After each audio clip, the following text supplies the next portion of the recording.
following show contains adult content. It's not our intent to offend anyone, but we want to inform you that if you are a child under the age of 18 or get offended easily, this next show may not be for you. The content, opinions, and subject matter of these shows are solely the choice of your show hosts and their guests, and not those of the Entertainment Network or any affiliated stations. Any comments or inquiries should be directed to those show hosts. Thank you for listening.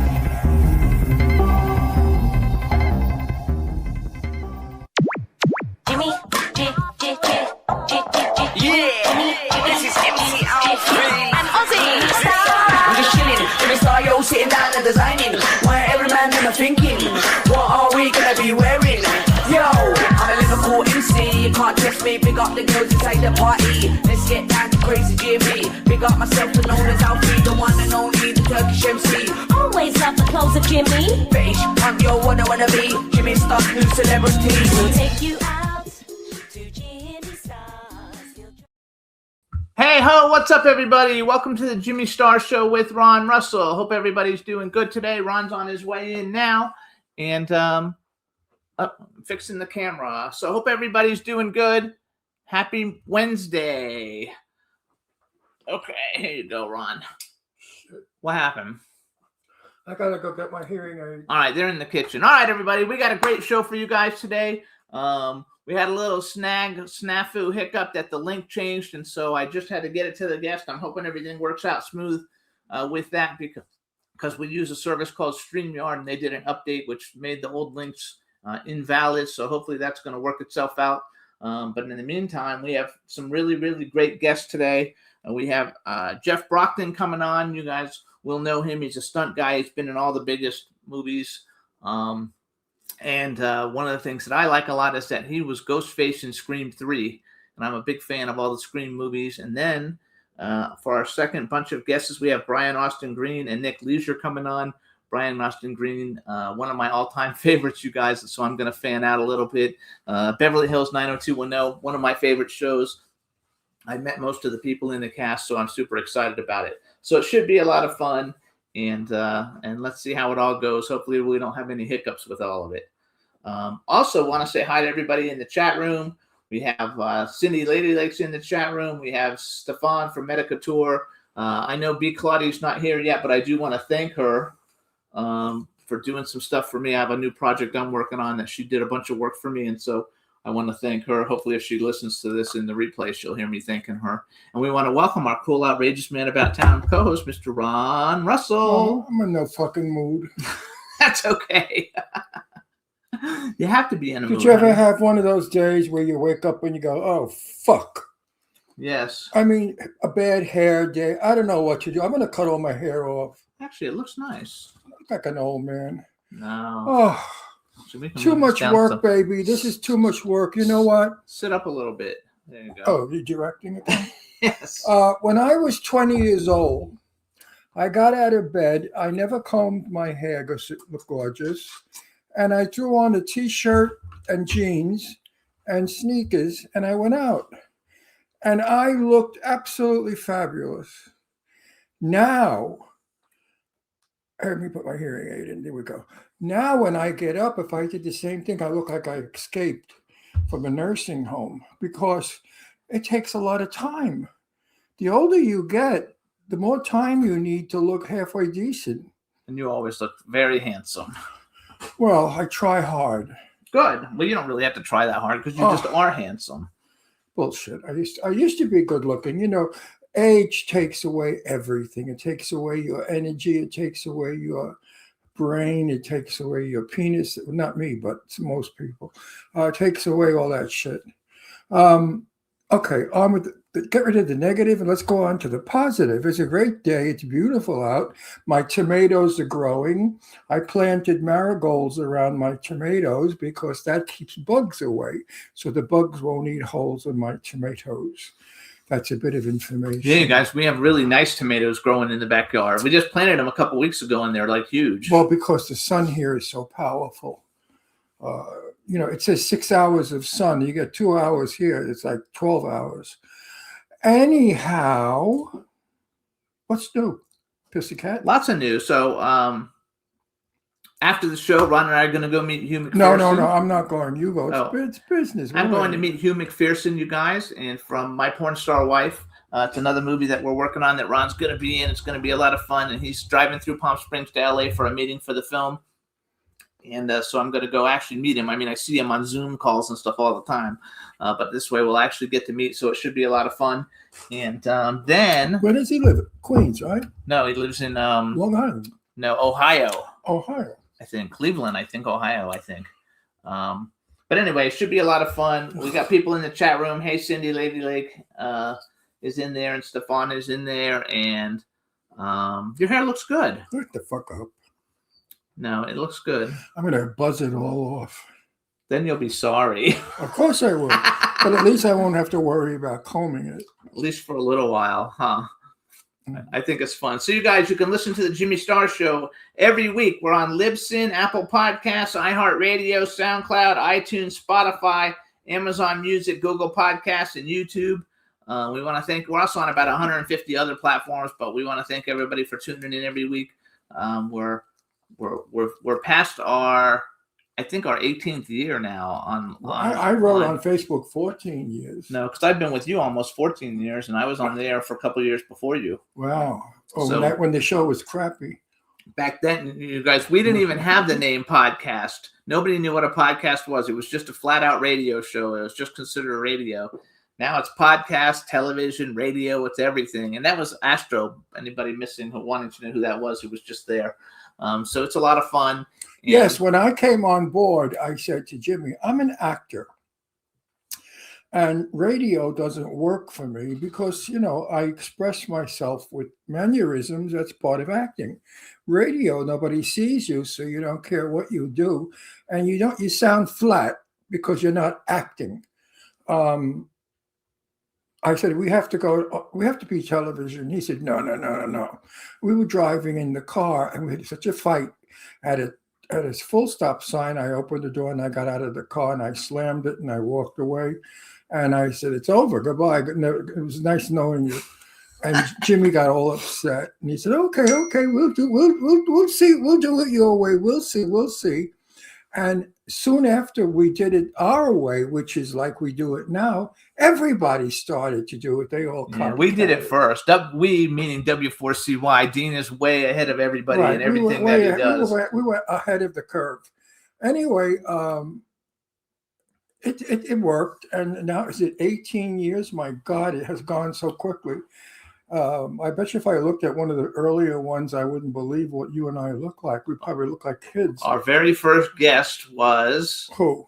Sister Sledge. Oh, It was our very first video guest, and we had all kinds of I technical. love her. We had so many technical problems on our very first show. It wasn't even funny. Right. They didn't have these softwares like StreamYard like we have now. Back then, you used Skype, and it was always messed up, and I always had problems with it. But it was fun. I remember she was standing out somewhere in the dark, and we couldn't get the lighting right. The whole show was a mess.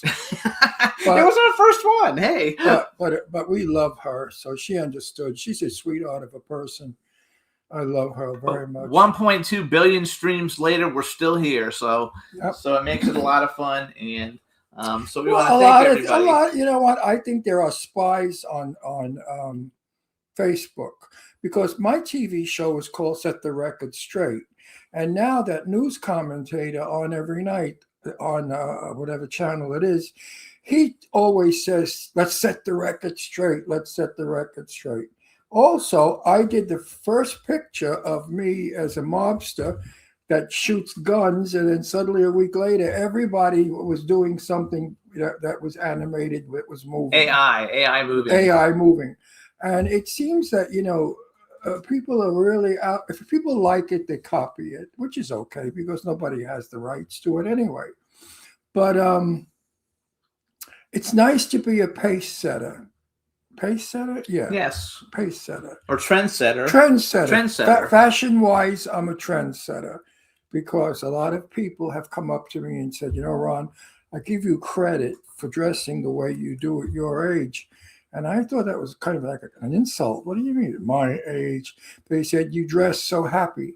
I said, yes, I do. I wear colors, and most men my age prefer to wear gray and black, and they look like they just died. I don't. I wear colorful shirts. I wear colorful pants. I wear everything I feel like I want to wear to be happy. And people copy. And I'm happy. I'm glad they copy, because years ago, everybody dressed beautifully. All men wore colorful shirts and slacks.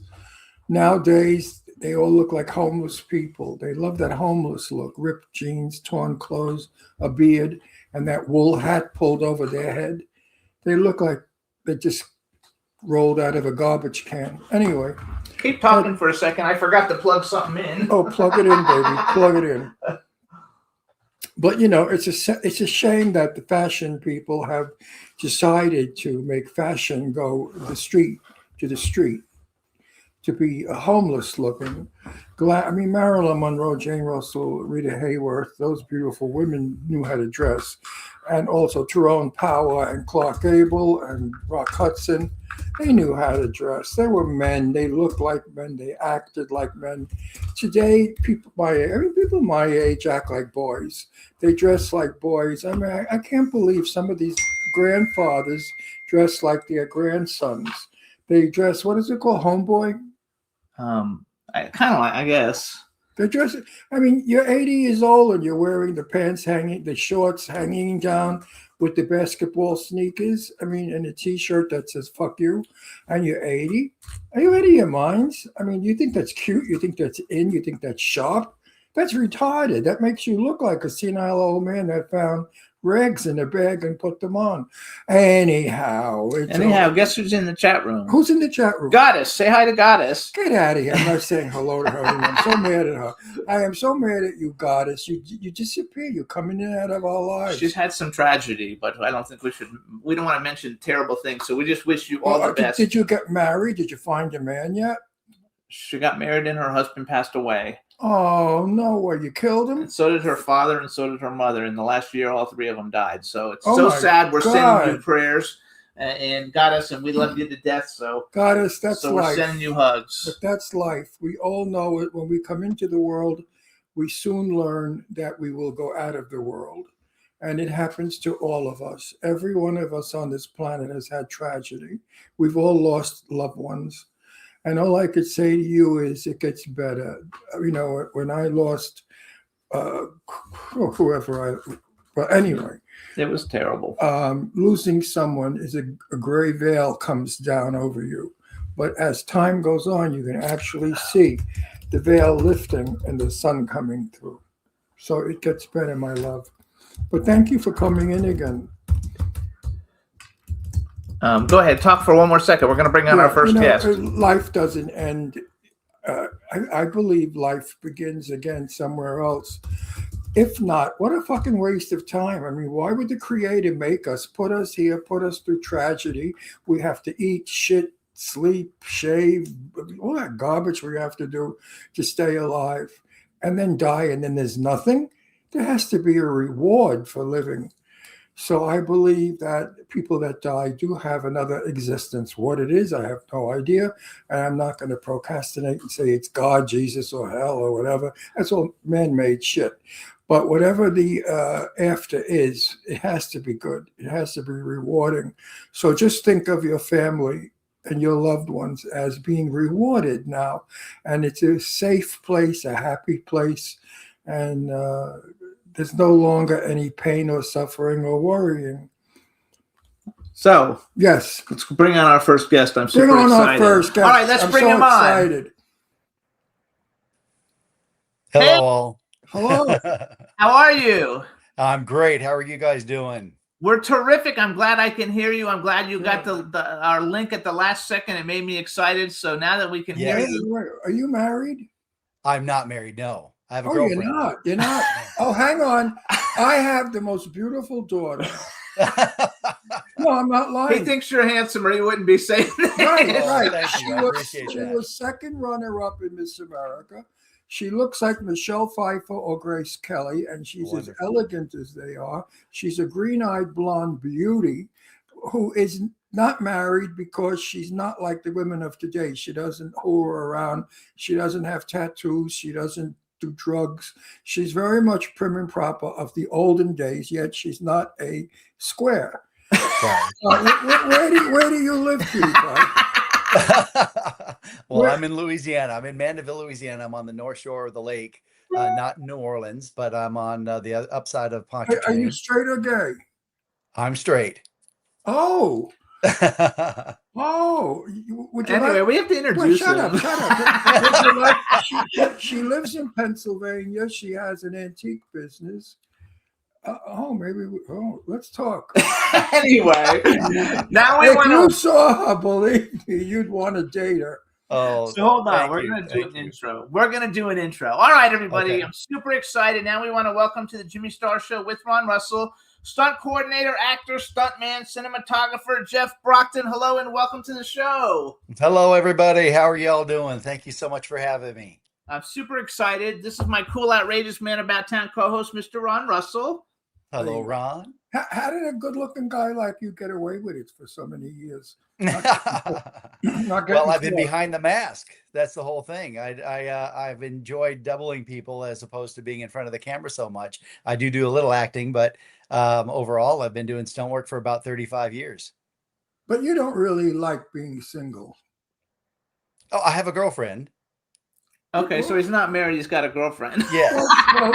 We could dump her. So we have a chat room filling up with people.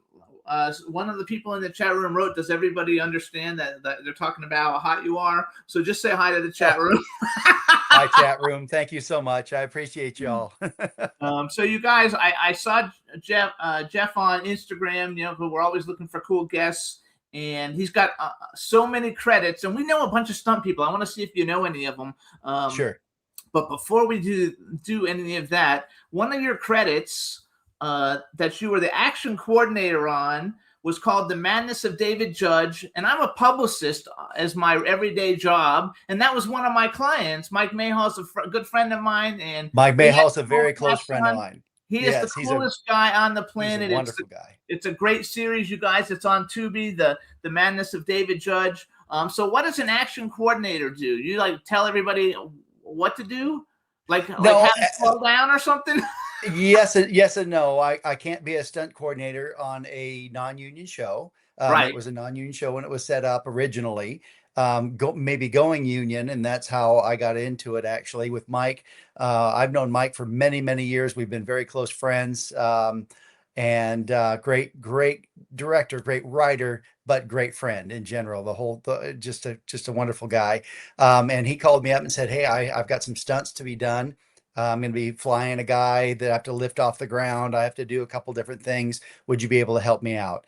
And so I came in and coordinated it without coordinating it, as a stunt coordinator, but I explained what they needed and helped them figure out what they needed and so on. The legal way to not work on a SAG show, but I didn't do a whole bunch of stuff. I just advised more than anything else. And then they had some people that were there that were actually putting it together. So no, I loved it. It was a great series, you guys. Good. It's on Tubi. It was a lot of fun. So one of your other credits that you have is, now I forgot the name of it. It's the one with Mark Wahlberg on the Other Guys? Steel rig. Oh, that was I did Other Guys. Deepwater Horizon. Deepwater Horizon. Deepwater Horizon. Yeah. So we have a really good friend that I'm doing a bunch of films with. His name is Jeff Caperton. Do you know Jeff Caperton? I don't recognize the name, unfortunately. If I saw his face, I probably would. But as a stunt performer for 35 years, I have, unfortunately hit my head a few times. I see faces better than I do names sometimes. But I'm like that. I don't remember names. I remember faces, but not. So I just say to people, "Who are you?" Well, it's funny because I end up introducing myself. They're like, "We know who you are." I say, "Hi, my name is Jeff." We've and met, like, "Yeah, we've met we know." Well, I like when they say we've met about 10 times, Ron. We go to red carpet. Exactly. We'll go to red carpet. Exactly. People will come up to us and they'll be, "Oh, Ron, how you doing?" And they'll give him a hug and then they'll walk away and Ron's like, "Who is that?" You know what it Well, I've is? been blessed not to Watching do the show, that yet, Ron, but I hear you. Jimmy just told me we're on the air 18 years. So, Oh, wonderful. yeah, and we do 2 stars a week. Add it up, it comes out to over 4,000 people. It's a lot of people. How the Yes, fuck that's a lot of can people. I remember 4,000 people? Not possible. Yeah. So here's Yeah. a couple other ones though Agreed. that we know. Do you know Alessandro Fulcito? I was trying to see if you guys had You must movies know in him. common. Alessandro, because he's actually out of Atlanta, but he does all big things. So there's different levels of stunt people. There's like non-SAG indie films, B movies. Correct. You're like A-list. Like all your films are like the biggest films on the planet. So you're in a different level. you. So you might not know. But also Alessandro's that way too. He does all the really big films Yeah. too. He's Italian. Then we know Douglas Yes. Tate.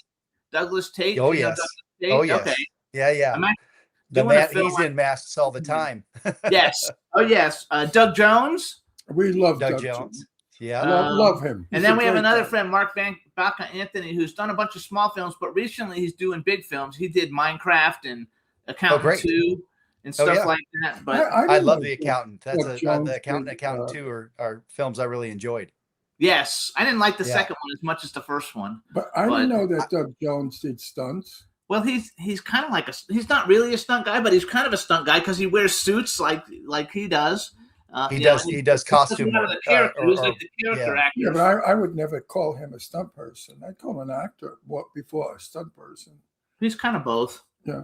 I love it. Either way, I love it. So He's a good guy. That's awesome. That's So awesome. you guys, one of first of all, here's some bragging. Let me do some bragging for Jeff, you guys. So here's some of the people he's doubled for in movies. Jeffrey Dean Morgan, which you actually look kind of like Jeffrey Dean Morgan. That's a good one. George Clooney, Yeah. Ray Liotta, Viggo Mortensen, all huge stars. And originally when because you put that ghost face on everything. So when I asked you to come on the show, I had no idea you've done the biggest movies on the planet. But we love I've been Stunt blessed.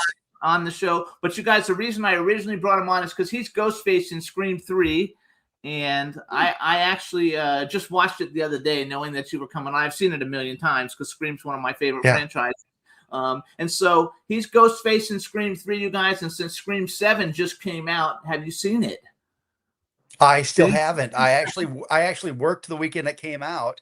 I was called in to do some signings because it was opening weekend, and I still haven't had the opportunity to do so. I worked that weekend and last weekend, and still haven't had a chance to do that. So I've been very fortunate to be doing some signings, but haven't seen the show yet, which I'm looking forward to.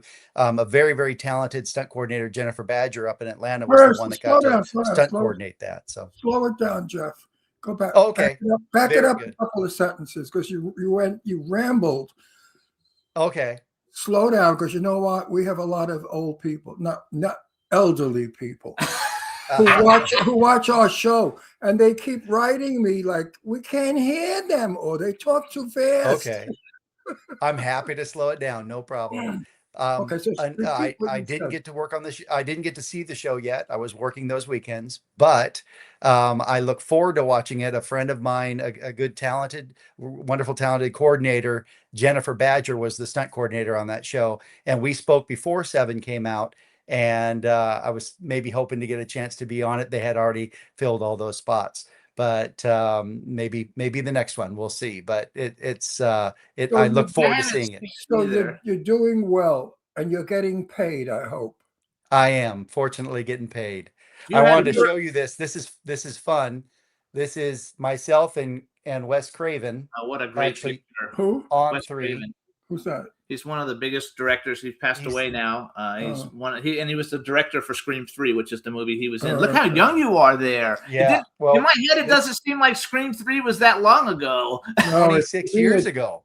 The beard is aging. Beards suck. I'm telling you, men. I You know, have one too. I tell all good-looking men, get the hair off the face.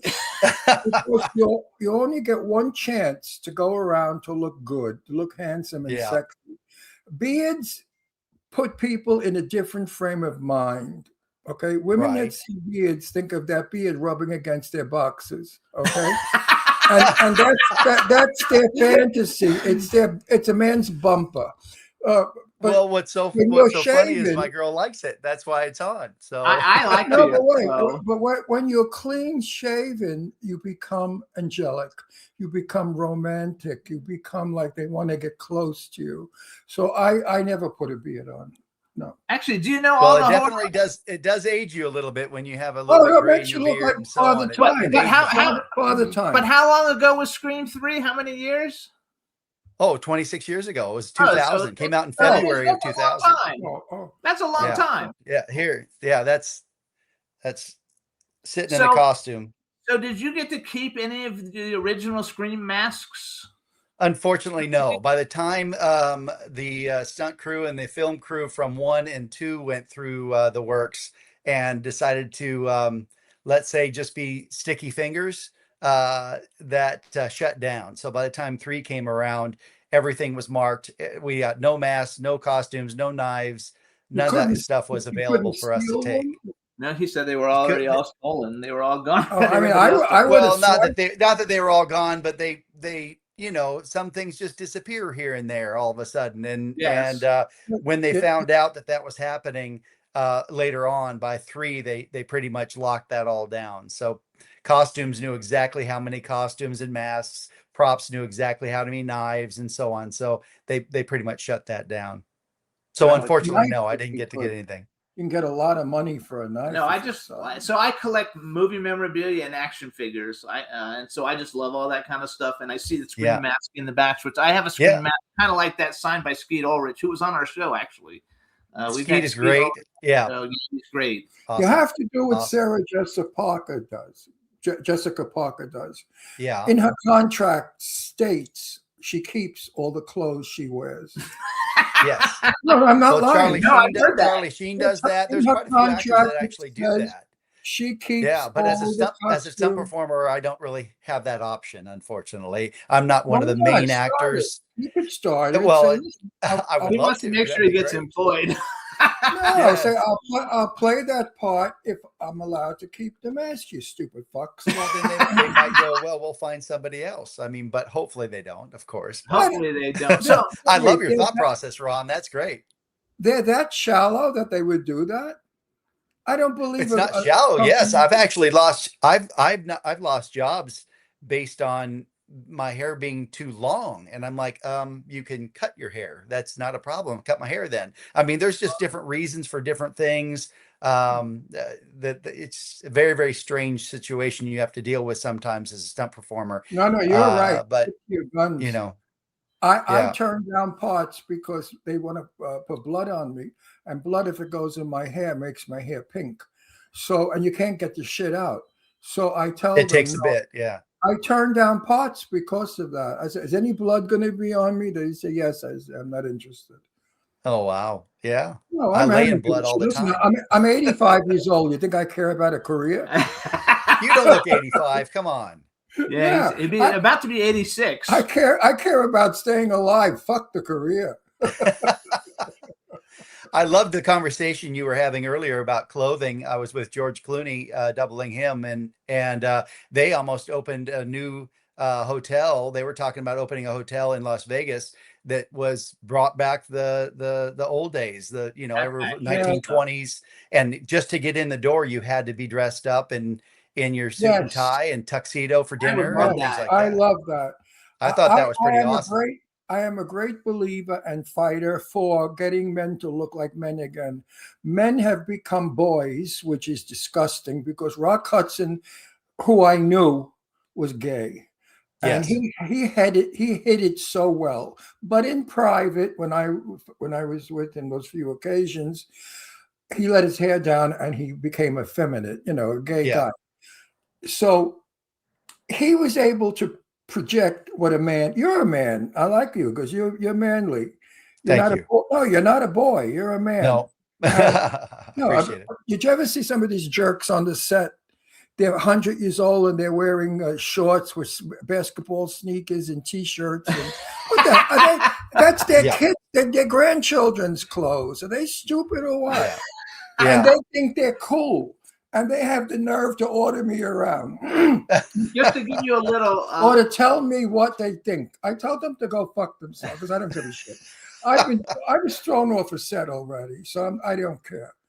But he, to give you a little background for Ron, because he lived in the golden age of Yes, I Hollywood. did. Yes, Sure. His best friend was Jane Russell. Yes, she He was. knew Wow. Betty Davis. He knew Elizabeth Taylor, Tab Hunter. He used to Wow. have a show called Set the Record Straight, and he would like interview all of them. So he was basically friends with all those The people. best. And I'm friends with all the 80s, Wow. like Corey Feldman, Corey Haim kind of people. Yes. Those are the people I hung out with. Yeah. And so Yeah. we both had a very fun, fun life of just fun getting to hang out with like really cool people. And That is so exciting that you had a chance to do that. They were special, special people back then as well. yeah, love to have met them. They were not people.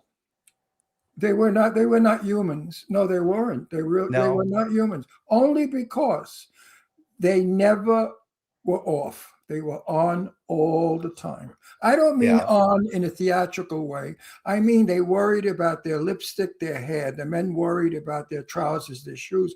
Everybody was so worried about the projection of being fabulous. And we all dressed differently. Women had different hairdos. Men dressed differently. They were Yes. characters. They were people. They weren't people. Yes. You couldn't call them people because people didn't behave like that. Right. But as far as politeness goes, oh my God, they wouldn't hurt you or say a thing that was wrong. They were so perfect. It was good morning, good afternoon, thank you. I mean, they were just wonderfully trained. Right. Human beings. They were fab. Betty Davis was the biggest disappointment. Before I met Betty Davis, I thought she was a Boston snob, a very elegant woman. Oh, wow. And when I met her, she was smoking, drinking, and said, fuck you to somebody. So wow. I thought, Jesus Christ, Betty Davis is not like Betty Davis. She was the only one that didn't stay in character. Out of character, she was a cheesy broad with a dirty mouth and hilariously funny, and I loved her. Wow. She was the best. Betty was the best. You never, no filter. You never knew what was going to come out of her mouth. Never. Right. knew. Right. Right. he's That's that way awesome. too. That's why he likes her. Yes, exactly. No filter. No.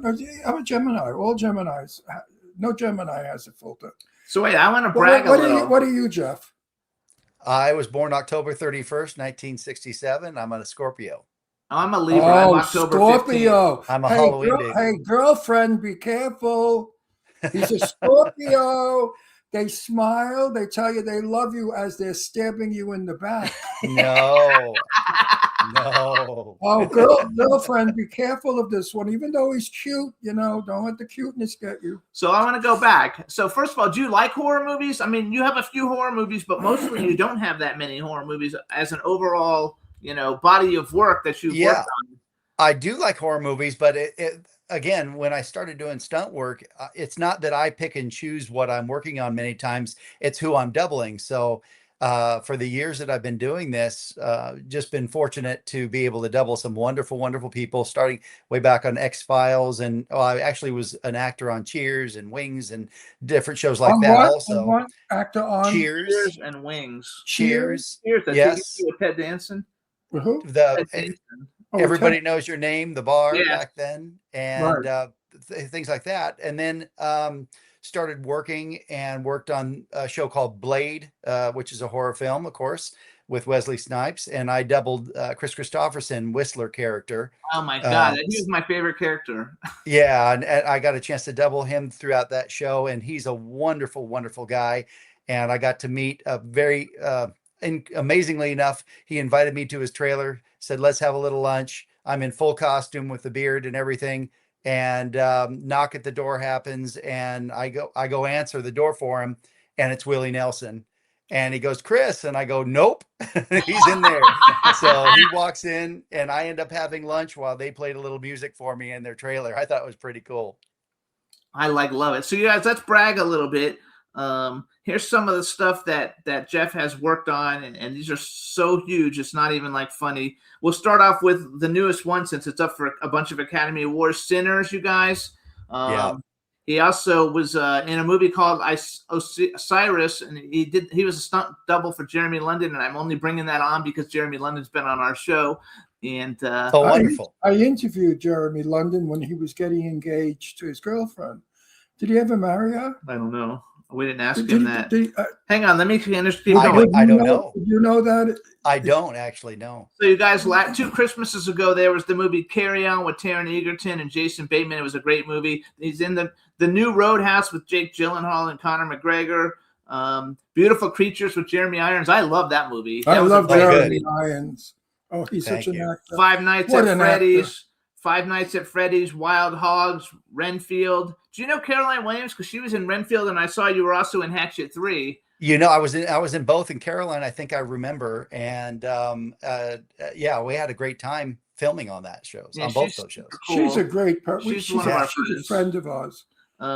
Okay, so here's one he'll like. So what did you do on Parker with Jason Statham and Jennifer Lopez? Jason Statham is his favorite actor. Oh, that's awesome. Well, we did a little bit of car work, and then there was a fire burn scene at a It's a carnival. It wasn't a carnival, but it was Fair like or that something. type of thing on the stage, and we did a fire burn with him, and he wasn't on fire, but we had others on fire, and so we ended up setting all that up, the fire burns and things like that as well. So some car stunts, and then doing that as well.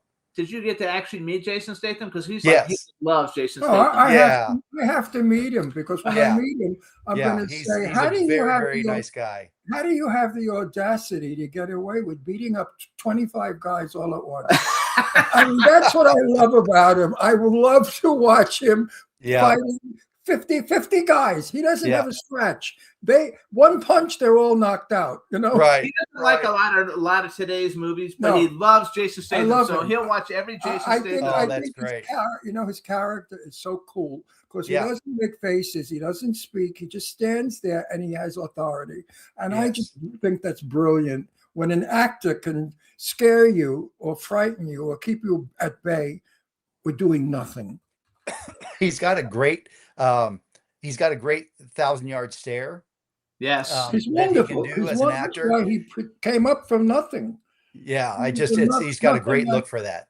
I love it. I love Jason. So I'd like to work with him one day. Here's some more things, you guys. Bill and Ted Face the Music, Antebellum, Unhinged with Russell Crowe, Greyhound with Tom Hanks and Elizabeth Shue, Capone with Tom Hardy, Linda Cardellini, Al Sapienza, he's been on our show, Matt Dillon, Red Dawn, which is the newer Red Dawn, not the one with Patrick Swayze, but the newer one, right? Yeah, with Jeffrey Dean. That I think is like the greatest movie ever. Even I mean, it may have been controversial a little bit, but The Hunt with Oh, with yes. and Hilary Swank and Ethan Suplee. Oh, we had a blast Suplee doing on our that one. show. That Oh was my a lot of God! fun. Everybody Slow needs to down. see it. You're speaking quick. I know. I'm excited. Everybody speaks quickly nowadays. Then Underwater with Kristen Stewart, the Jay and Silent Bob reboot, and then here's what I want to ask you about a little bit. So Black and Blue with Tyrese Gibson, Frank Grillo, and Naomi Harris. And I actually, I did the costume design on Too Fast, Too Furious. Oh, nice. I've met Tyrese, and I want to know what's Frank Grillo like. I think Frank Grillo is probably the most underrated actor on the planet. I got to tell you, I've had a chance to work with him a couple of times now, and on a couple of different shows. And I would agree with you, underrated. I think he's a very good actor, and he's a great fighter in real life, a great fighter as well, in great shape. He knows what he wants. He's a little bit, for me, he's a little bit more abrupt, because he knows exactly what he wants, and if he doesn't feel that the people around him are giving him that, he gets a little frustrated. But that's, when you are an actor that is able to portray a character and stay in that character as well, you want those around you to do the same thing so that you can stay in that character. So he's looking for A-list feel around you as well. And but overall, I think he's a wonderful actor. I think Does a good job. I think he could be like a Jason Statham or any Arnold Schwarzenegger. I think he could be like any of those guys. I think he's a good enough fighter and a good enough actor. He's good looking. I watch everything that comes out on him, and I always think, he should be instead of doing like the $10 million, $5 million movies, he should be doing the $100 million movies. I don't disagree with you. And one thing that I enjoyed, $100 million. one thing that I enjoyed about him is he asks questions all the time. Oh, and yeah. He asks questions on the set, but he asks thinking questions. So he's like, okay, what does this mean to you, or whatever it is? And it makes you think and have to answer that question. And they're sometimes just a random out of nowhere a question, but he's got a plethora of knowledge that he just pulls from some random things sometimes. And but it's fun because he just keeps it light on set most of the time. You also did work on a Fast and Furious movie, Furious 7. I did. I Yes, I worked did. on 2 and you worked on 7. I worked on I worked on 7 out of, I don't know how many there are. I was very fortunate to be brought Oh, up there's and work 10 on of them that. now. There's 10 of them. Yeah. 11 of them. I think the 11th one's getting ready to come out. Then you have Yeah. Deepwater Horizon with Jeff, Jack Reacher Yeah. with Tom Cruise, Kidnapped with Halle Berry and Lou Temple. Lou Temple's been on the show a couple of times, and Halle Berry won. What did Halle Berry win? Miss Long Island. The year before his daughter. Oh wow, I didn't know that. And she's such a wonderful person. She is so kind on set. We were with her, and one of the things a stunt performer gets that maybe others don't is we tend to get a little bit more on average, a little bit more respect from people because of what we're doing, and we're trying to make people look good and stay safe, and we're also putting ourselves in danger more often. So the actors that we're around know that's what our goal is. So we're treated pretty well usually on set by the actors and people around us, because our goal is to keep everybody safe as well, and then make them look good when we're doubling them or working around them on set. How big are you? Like, how tall are you? I'm 6 foot, Okay. 185-ish. Okay, so that's like my I size. used to be 6'1". Now I think I'm 6. No, Oh, really. nice. As you get older, Oh yes, you shrink. Yeah. you get short. Your ears get bigger. Your nose, your ears, yeah, both get bigger. And I said, too bad your wang doesn't get bigger. That would be, we would never complain. We 10, 12 inches, we don't care. 13 inches is good too. But it's going back to people on a set. I was on a set with Sophia Loren, my first movie. I was 19. So I was starry-eyed and I was watching and absorbing everything. And Sophia, we were in a train station, and they wet the concrete because it looks better in the shot. Right. And Sophia slipped and fell down and scuffed her knee. Oh no. Yeah. Well, you think the earth ended. I never saw such a everybody was Sophia fell. Oh my God. She was in her trailer for I don't know how many hours we had. I was a soldier. So I had to stand there in that fucking uniform in the heat. It was August. Right. And waiting for Sophia to come out. Well, when Sophia came out, she thanked everyone. She did. She said, "Thank you so much. I apologize for taking so." That was stardom. That was class. Yeah. I agree. Today, they wouldn't give a shit. If they came out, they'd say, "All right, let's get back to work." Not everyone. There's some really wonderful actors out there. Think about it. How many people would apologize to the crew? Oh, there's quite a few. I don't know. I mean, I've worked with some pretty important people, and I won't name them, but I found most of them to be very, very in a capsule. They are there to work and not to talk, or look at you, or do anything. They're not interested. Yeah.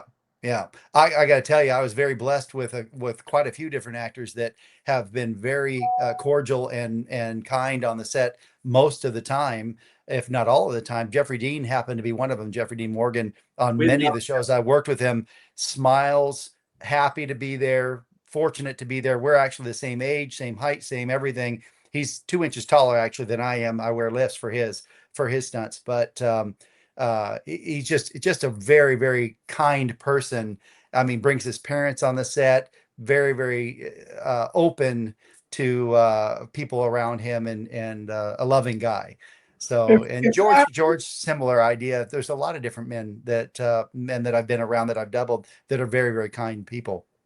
If actors today were smart enough to know, Joan Crawford, when she went on the set, knew everybody by their first name. Yes. Cameramen, gaffs, everybody.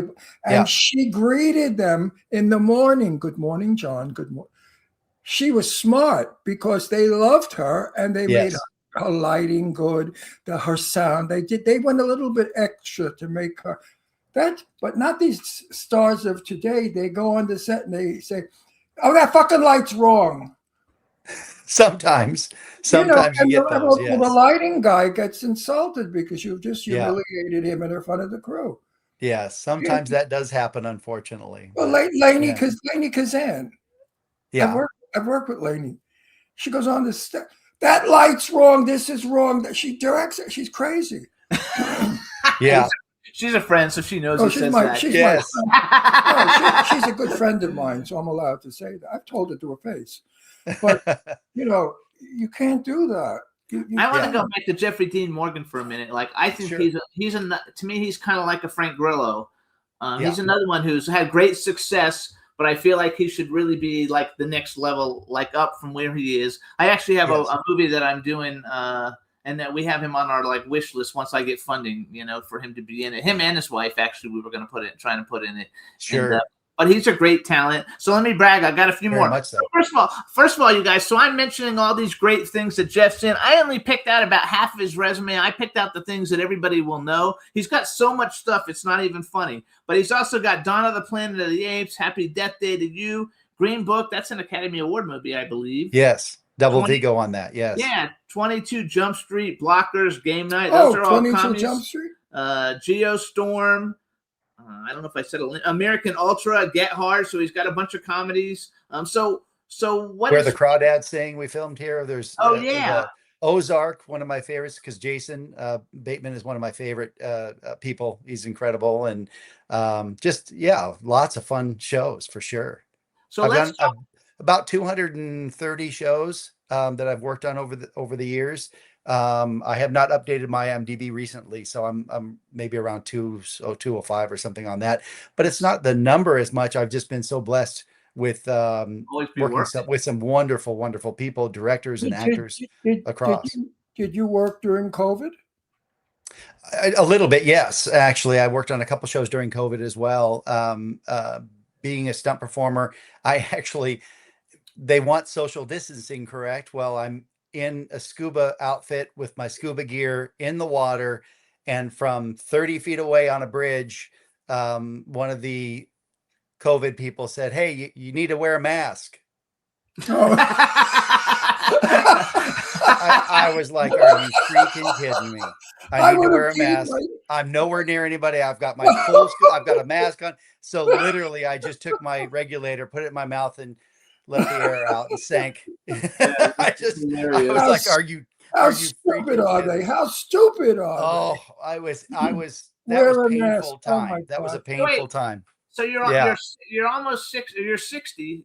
So no, 58. Yeah, 58. Oh, born in you 67. look Yeah, good. You look good too for your So age. 58, and you've Thank been you. doing it for how many years? So how did you actually get involved? Like, did you wake up one day and say, "Gee, I'm going to go be a stuntman in these big ass movies"? No, yeah, I wish that would have been great just to jump into it. I fell into it.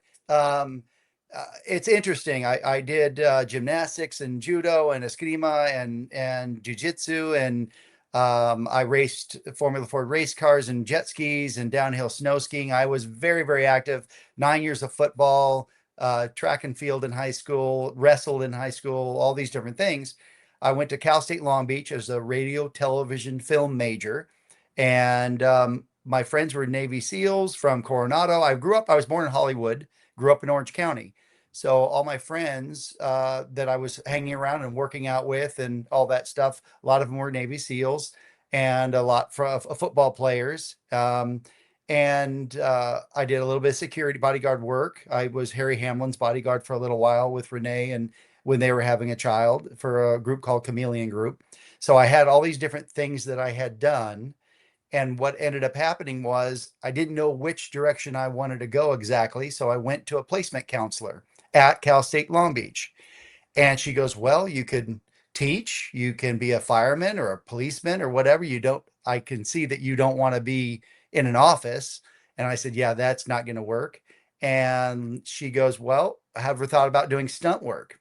And I looked at her like, "Wow, that's kind of random. Why would you say that?" She happened to be a stunt pilot on the side, outside of being a counselor at Cal State Long Beach.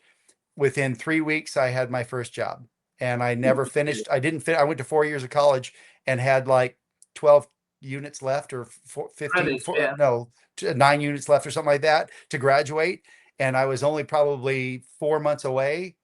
But when I started working, I went, well, this is what I want to do. And fortunately I started, and that was 35 something years ago. So I love yeah, it. Well, yeah, you're 60 years old, so you're part of yeah, you're part of my background. You know the difference from 1975 to now in filming. massive, Massive, massive. exactly. And Yes. what do you think about it? Yay or nay? It's turn and burn now most of the time. What can we get out there so that we can make money is the hard part for me. Me Um, too. Me too. news stories are hard to come by. I mean, how can you keep saying a new love story, a new friend to friend story, a new, I mean, how many times can you keep rewriting? And unfortunately now we're getting into AI writing stuff and AI doing things, and Horrible. that's a huge change in our industry, and really detrimental to stunt performers in general, as well as other groups, writers and directors and so on. But it's drastically changed. And when you get back to some of the original directors and their views, the Ford and the Francis Ford Coppola's and the early years of Spielberg and so on, those, just the mentality they had, they could just see this whole grandiose thing. And now I feel like it's turned into a little bit more, what's the next box office big, not the next, let's make Story. this look beautiful. But I have to say that they're playing to who's watching.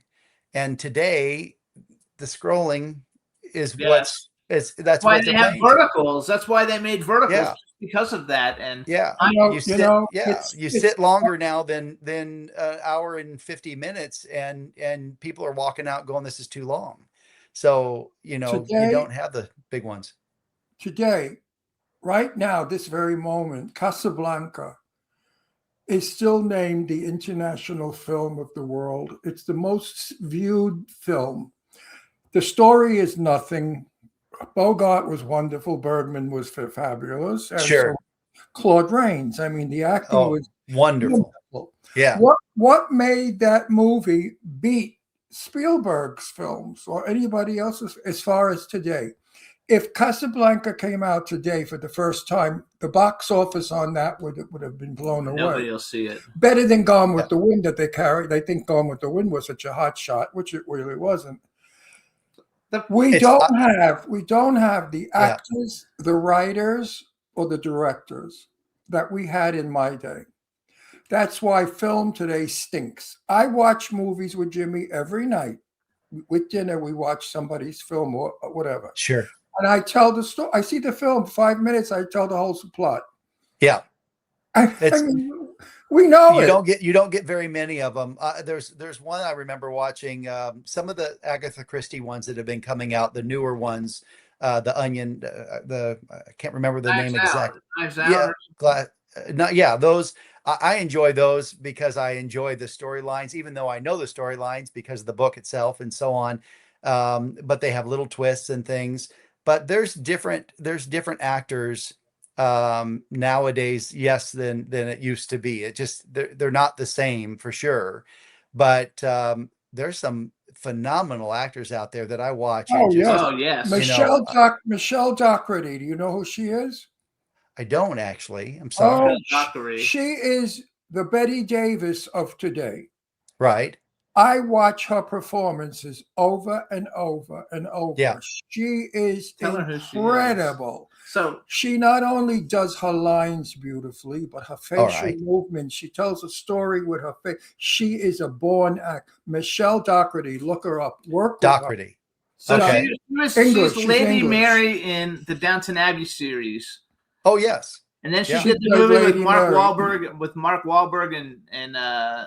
and it was a Mel Gibson film, Flight Risk, I think, where the whole movie you takes gotta place see in the Flight plane. Risk. You Great must, Yes. movie. you must watch Flight Risk. The camera Okay. is on her the entire film. And she Oh Close yes. up because she's Yeah. flying the plane. Okay.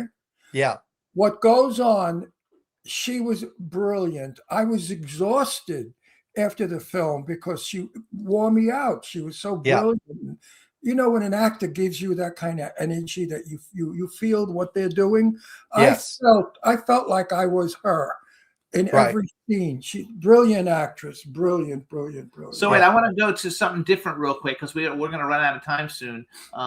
So since I really brought you on originally because you were in Scream 3, let's just talk about how did Scream, you know, because I'm sure if you go to conventions, that's what people want to see you for, right? Is Scream? But wait a minute. In Scream 3, he's in a costume. You don't even know who he is. That's okay. That's true. I am. I'm actually in costume. I was hired to double Scott Foley, who's the actor that was the main killer, Roland Bridger, and both Brian Avery and myself got to be in the costume. Brian Avery's dad, Rick Avery, was the stunt coordinator, and we got to play in the costume and actually do the kills. What's so fun now is that nowadays it's not just actors that are getting the accolades for playing the character, because they're noticing that all the stunts that are being done in the costume, the fights, the falls, all that stuff, isn't that actual actor doing that. And so there's people are starting to notice the stunt performers in their costumes and in and out of their costumes now. So very fortunate to be a part of it. And even though you don't see me in the costume or Brian, we had the opportunity to work with all the actors, but we're still acting, and still, even though we're in a mask, we're still acting. That's one of the things that Wes Craven asked us to do, is still emote. And even though you're in a mask, you're still emoting a character from behind that mask that's fearful. And just like you jump when somebody comes up behind you in a mask, why do you jump? There's something in that emotion that makes you feel scared. And that's what we're doing. That's what we're trying to do. Do you think they'll ever have a scene where they pull his hood off? They do, but the actor is always being seen. Yeah, he's always being. I'm in a lot of horror movies, but I hate them. I don't watch them. I think they're stupid. But I love them. People love them, and it's the biggest market today to make money, and sure. It really works. But as far as I'm concerned, there's no. Please, you have to be a 2-year-old. So wait a second. No, I love them. I'm a snob. Do you know Lee Waddell? Oh yes, he's Scream 1. He's the first. He's Scream 1 because he was on the show. Sometimes in a movie, the director tells me what to do, and I say, "Really? I mean, are we going to really shoot that? We're going to get away with it?" He said, "Absolutely." Yeah, and they do. It's different. One thing I'll say, because we don't. So I'm a producer, but basically we work on films more or less in the 0 to 5, not zero. Let's say exactly. $50,000 to $5 million. I call them a shame movie. So it's a little bit shame different, movies. you know. And hey, some of those are turn into some box office hits that are incredible. We got one that's going to be big. Money isn't the problem; it's the writing. So if you have a good writing and some good acting behind that writing, and a good director that's helping, then that's great. Yes, I look at it this way: somehow we have to afford food. Yes, yes, yeah. So craft service is really important to afford food. But I'm happy to say I must do my plug. I think in about a week or two, I start to do the voiceover and shoot the television series LA Mob. It's a story about how the New York mob went to Los Angeles. Well, I worked on Mulholland Falls, and that's similar. That's a big one. That's a big one. I worked on Mulholland Falls back then, and that's very similar to what you're talking about. So they hired me because of my Brooklyn accent. This is Scream 7. These are super hard to get. This one, Scream 7. And and I have a couple Scream masks that are signed. Also, I when I say I have a collection, like you can't. He's got a big collection. You can't even believe what I have. And now I'm making action figures for my own movies. I have a movie we're gonna get funded next month called The Legend of Bunny Man, and I've already got comic books and action figures and everything set up for it. He's gonna be the next Art the Clown. Oh, that's awesome. That's awesome. So let me ask you this then. This is something I like to ask everybody. Let's say as an actor or a stunt person. I mean, it's kind of weird because you've already worked with the biggest people. I would call him more of an actor than a stunt person. I wouldn't advertise stunt. I think this man is an actor. Oh, I think he is too. I've very much enjoyed acting as well, so I've had a. No, but I think you're more of an actor. So here's my question. It's like thank a bucket list question. male and Yeah. female, if you could work with any actor living or dead, who would you like to work with? And then number 2, if you could have ever been involved in any movie that's ever been made, what movie would that be? Oh my gosh, that's living or dead. Orson Welles probably. I have to say Orson Welles Oh. probably. I don't know why it is, but the demeanor that he had on set and the voice that he had, and there And was a just fake something about nose. He him. always had a fake nose.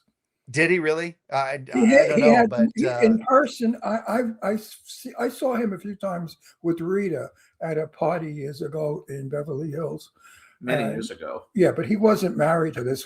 He was fat. This was years later, and his nose was tiny. He had the littlest, most beautiful nose. He hated it, so he oh always really? had a fake nose to look. I didn't know that. That's Yeah, amazing. his Well, nose is not real. yeah, I've been blessed to like Robert Redford. I got to work with him, and Dustin Hoffman, and there's so many people that I've been so blessed to work with and around. And I don't want to just keep naming them, but even directors, Steven Soderbergh and these different directors that are incredible. So I've been so fortunate to be able to work on shows that when people ask that question, I've been doing Harder. it. It's hard I've been because you're already doing it. yeah, I've been doing it, and I've been so blessed to be doing it, to have done it. I mean, but like you're saying, going back to the older ones, the Rat Pack, being able to just, I mean, they just were. It was ridiculous. They It just never seemed like acted. but it seemed like they were just a good group of guys that had fun. They didn't care all that much. They made some great shows. They never acted. You know, Frank I- Sinatra you know. would get a script and look at it and throw it down. He never cared about a script. Yeah, Frank Sinatra never rehearsed. He Yeah. never memorized the script. They gave him the script. He said, "Okay, when are we going to shoot? Now, okay, what's my line? Here we go. We're going in the park. Okay, put the sure. here we are. We're going in the park." Yeah, We Yeah. live in Palm Springs, and so Palm Springs used to be where they used to all come, and it used to be. It's changing Yeah. a lot here, Yeah. but it used to be like there was restaurants with all the Rat Pack pictures and everything. you know where Right. Morning Star Golf Course is? Yep, That's absolutely. where Where is my it? parents used to live there. I used to play that golf course all the time. Oh, Which that's one? funny. Which Morning one? Star Golf Course. That's Oh, the Morning Star. Star. Yeah, Sure. I friends used to that play are it all the time. there. Yeah, sure. So you're Jewish. No, Oh, not. because Morning they did Star live there. basically is Jewish. That's There why. was a large That's why. population That's of why it, but Frank no. Sinatra did it. Yes. You see, Jews Yeah. were not allowed. Jews were not allowed to be in any of the Protestant or Catholic country clubs or anything. They were not Right. allowed. Jews were not welcome in Palm Springs. And Right. Frank Sinatra changed all of that by making that wonderful development and the country Sure. club. Morning he Star was welcomed- founded by him. He welcomed blacks and Jews and made Yep. just wonderful. Yeah, So agreed. it's funny Agreed. because Hollywood, in my day, everybody was Jewish, and if you weren't Jewish, you became Jewish. There you go. No, you had to be because they wouldn't accept it. And it's funny Right. that the Jews were not allowed in the Beverly Hills Country Club. Right. So that That's was true. really stupid. true. I mean, we were really dumb back then. I'm so Yeah. happy that we've changed. So hang Yeah. on, we got to go back. I mean, not when I say we, I didn't mean me because I was, part Jewish. So I'm not anti-Semitic at all.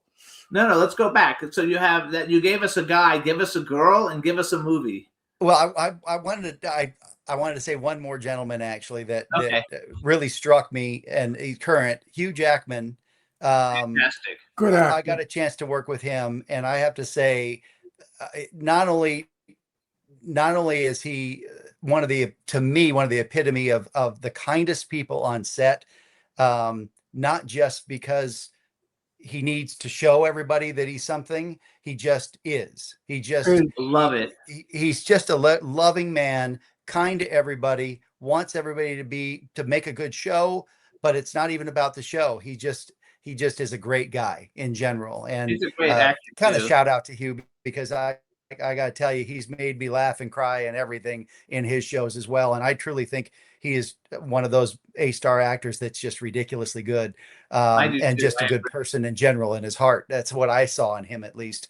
And I He's wasn't al- with him that he's much, also and a that's fo- what he he's gave me. also a foreigner. He's also a foreigner.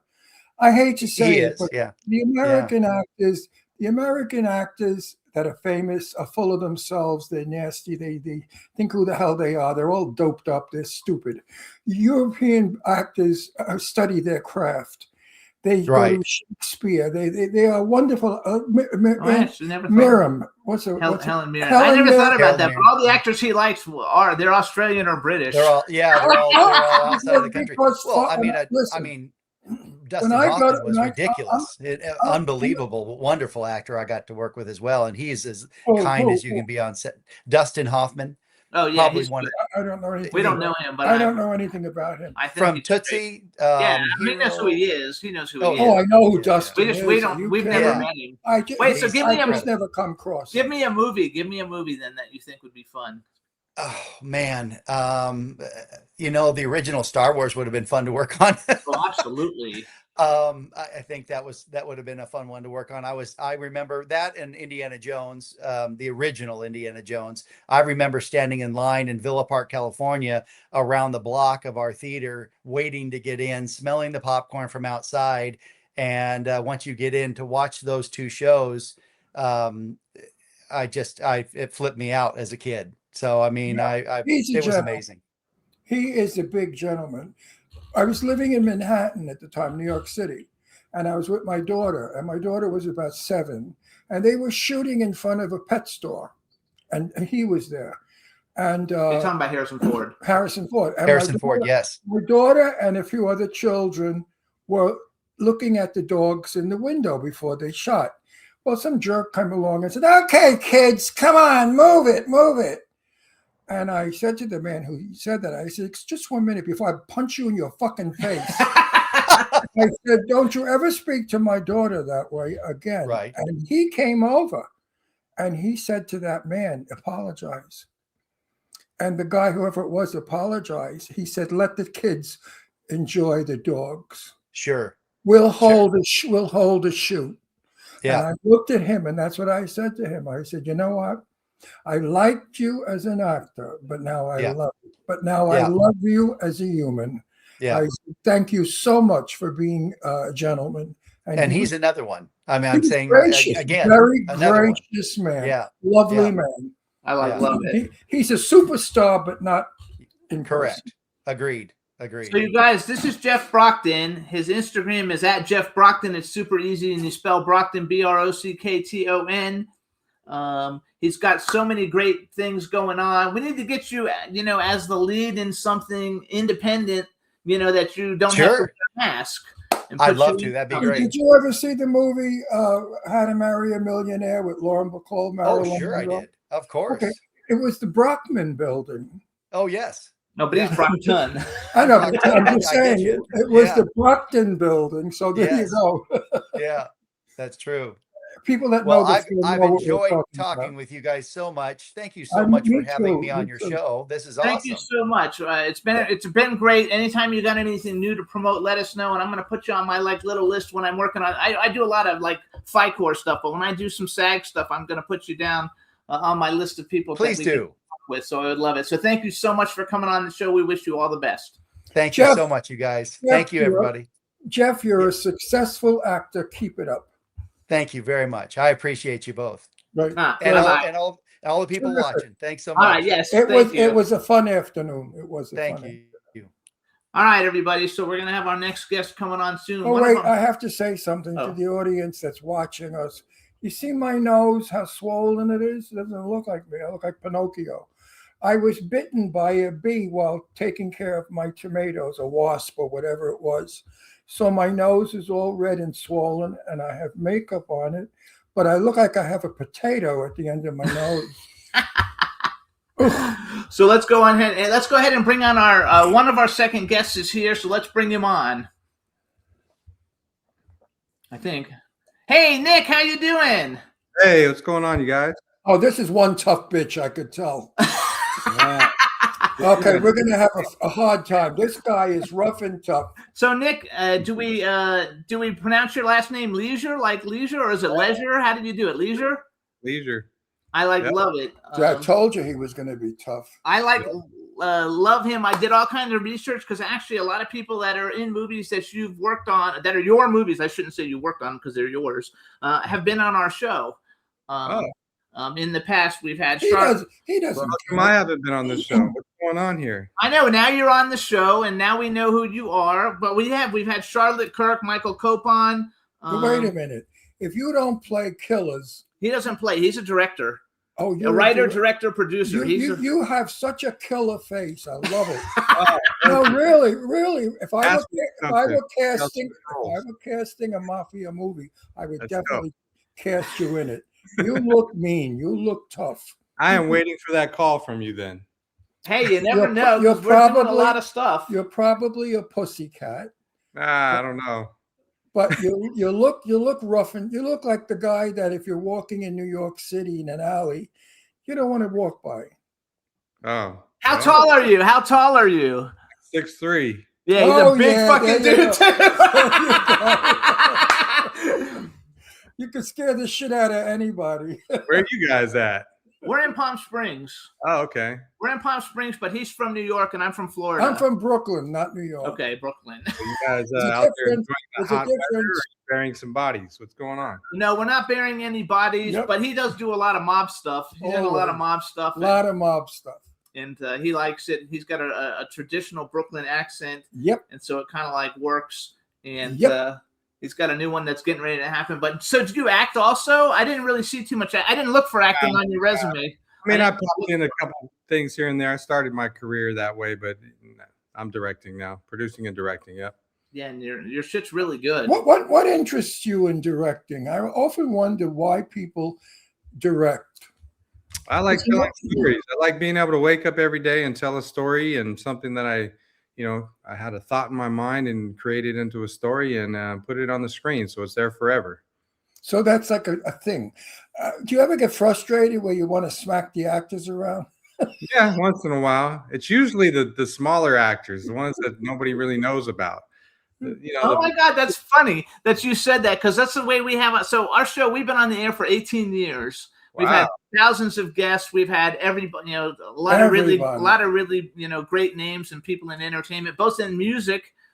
Because I know you do music. Like we've had Chicago and Earth, Wind, and Fire and Cool in the Game. What's the point?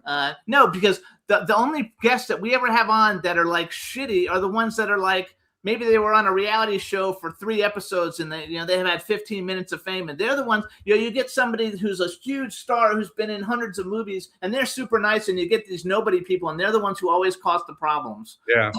Yeah. Same on set too. That's how it is on set. Okay, Mr. Director.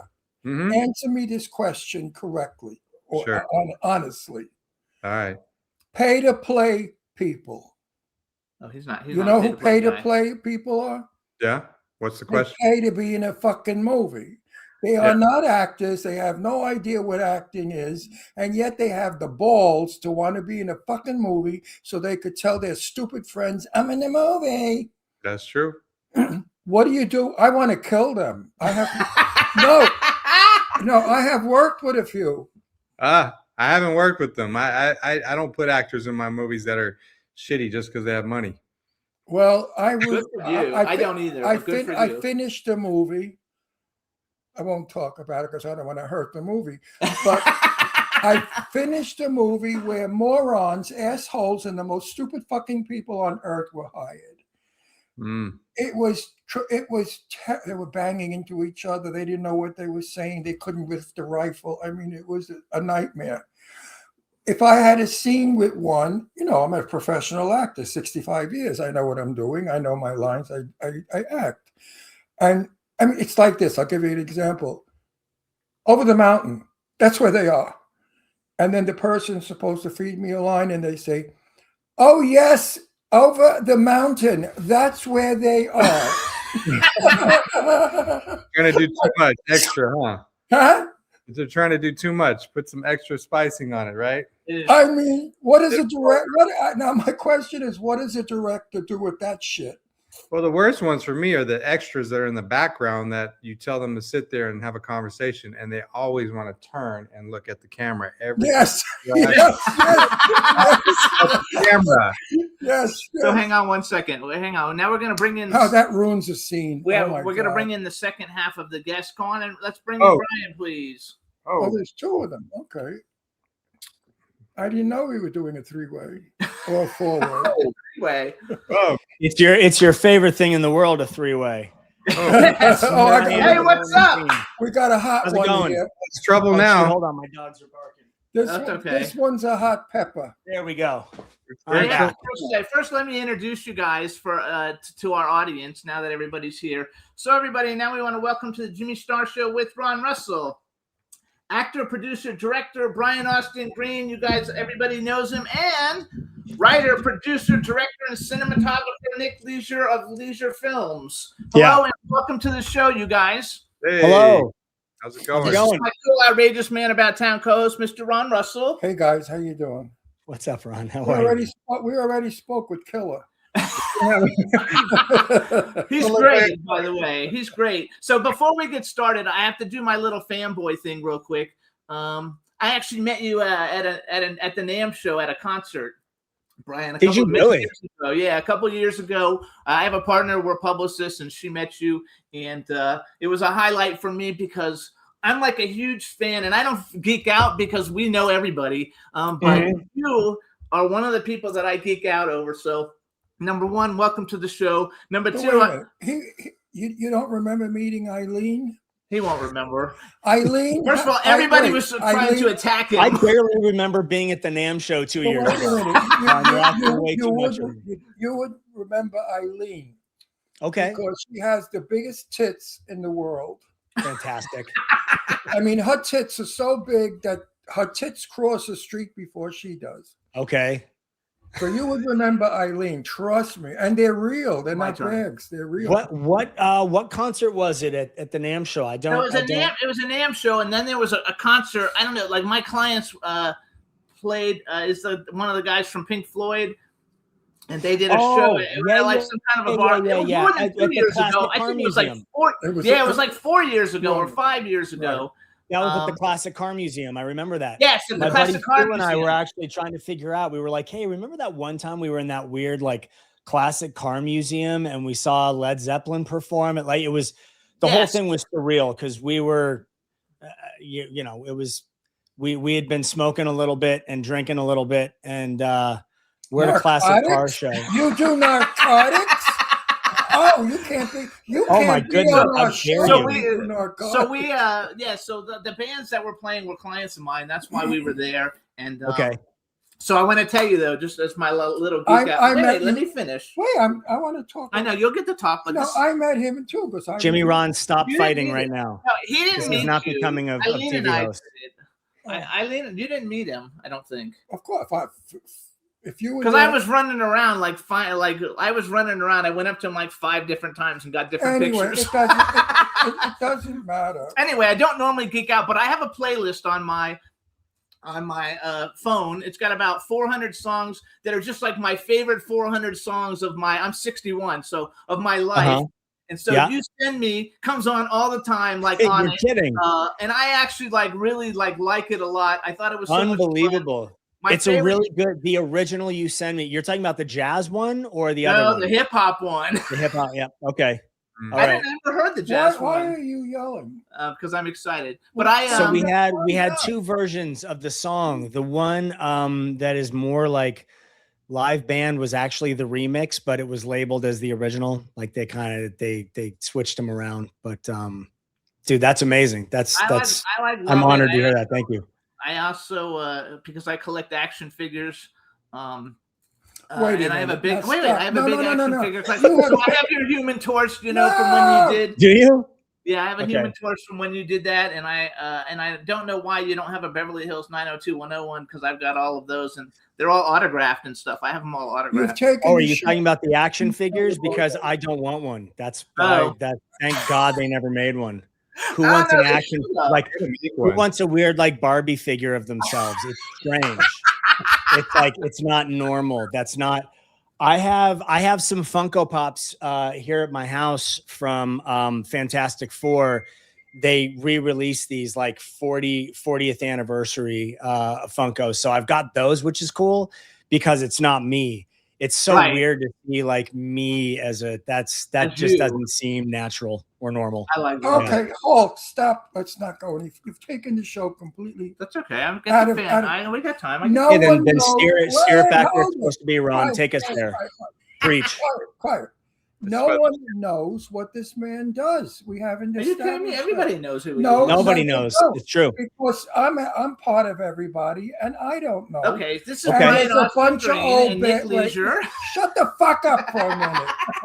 There are a bunch of old fucking people like me that watch this show. They don't know who the fuck he is, and they don't give a shit who he is. So let's tell them who he is and make them want to know and like him. That's Y'all the gonna love him. object of the show. All right. Now, what is it exactly you do, Brian? I'm play an actor. Morgan? I've been in SAG for over 40 years. Right. I've worked on all sorts of things. In this film, I'm the lead actor. We have an incredible ensemble cast. Nick, the director, producer. We're going to talk about that too in a second because I have that Shut trailer it. and everything Shut that it. we're going to He's play. speaking.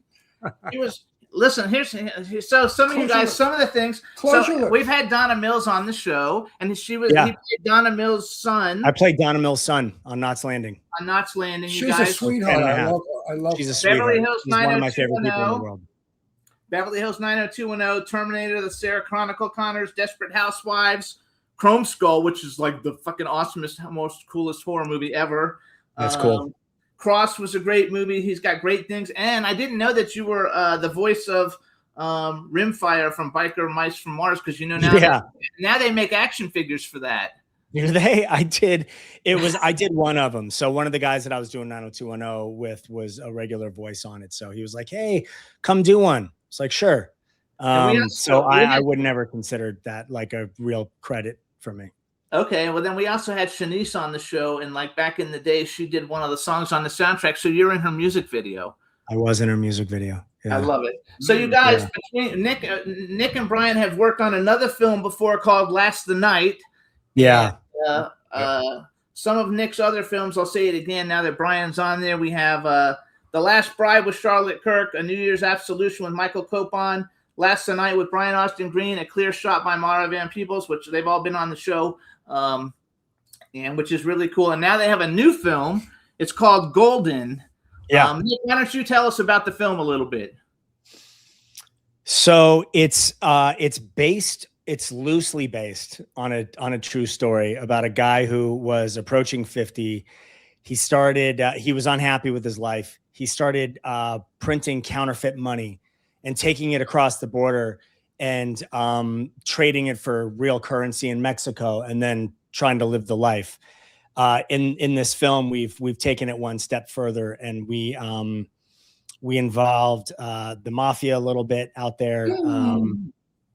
We deal with some gold mines and some things like that, and we started kind of crossing over into all of it. So it's a really fun summer film. So Nick, did you write it? Yeah, I wrote it with actually a friend of mine, Rachel Powell, who's an incredible screenwriter. So wrote the original script for it. She doctored it up and made it really hot, and we shot this thing. So I wrote Question. Yeah. What director? What do you think about a film where it's ad lib? More, you go according to the storyline, but you can ad lib your part. Would you like to work with an actor who ad libs? I mean, I do sometimes, even with Brian. There's times where any actor I work with, if I feel like they're not saying something organically, I'll say like, "Hey, how would you say this?" In your own way. As long as I'm getting the right message across, that's all I care about. You're a good director, because some directors have a fucking ego where they don't allow it. I've been on film. I have a Brooklyn accent that's 100 years old because I'm almost. No, you do not. Oh yeah, I do. You are as Kentucky as I've ever heard. Are you shitting me? Oh. As we say, You sound like I'm talking to a meatball sub right now. Like this is Ron. Forget about it. Oh, wait a minute. So when I'm working, sometimes the lines are like, "Gosh, gee, heck, I'm going to shoot you," and we don't talk that way in Brooklyn. It's like, "Hey, Right. fucko, I'm going to shoot you." Right. So I will tell the set, can I change the line? And Yeah. they look at me, they say, what do you want to do? I say, I want to do it this way. And then Yeah. they shoot them out and they shoot it the way I say it. I think it depends on what it is you're doing. Like for what you're talking about, where you're playing someone in that area, it absolutely makes sense then for you to be as authentic in it as possible. Exactly. If you're playing like a police officer in a completely different state, then I think there are certain times, like there are things that I've done where my character has been much more sort of military minded. So I don't speak that way at all. So for me to truly get into the character, it's really about the dialogue that's written, because that takes me, it's like putting on wardrobe. It kind of takes you to a new place. So I think it depends on the project, but I think good directors, once they trust their actors and they know that you've come prepared, they let an actor be an artist and be in the moment and act. And at the end of the day, it should be about whatever is best for the screen and for people to see, not about who wrote it, where the comma was or now isn't, or, all those stupid things. And I think some people, they're way too precious with what it is they write and they direct, and they end up being the downfall of something. I've been asked many times, can you clean up the accent and speak perfectly? I said, yes, I can. And then I could play a fag. We're gay, so it's okay. We can say that. Because that's what I sound like when I clean up my accent. I sound so gay, it's pathetic. So, I sound like a purse fell out of my mouth, as they say. Is that just in your mind though? Like, is that actually truthful? You think? No. If you had other people tell you that, like, oh, you sound really like flamboyant right now. No. He's not flamboyant, but he's just. No, I hear it because I sound like Betty Davis. Really, because if the sentence in Brooklyn, it's like, get over here, I don't know what you're doing. That's Brooklyn. If I clean it up, get over here, I don't know what you're doing. That's like a blowjob. That is so gay, it's pathetic. Well, you could work with a dialect coach also.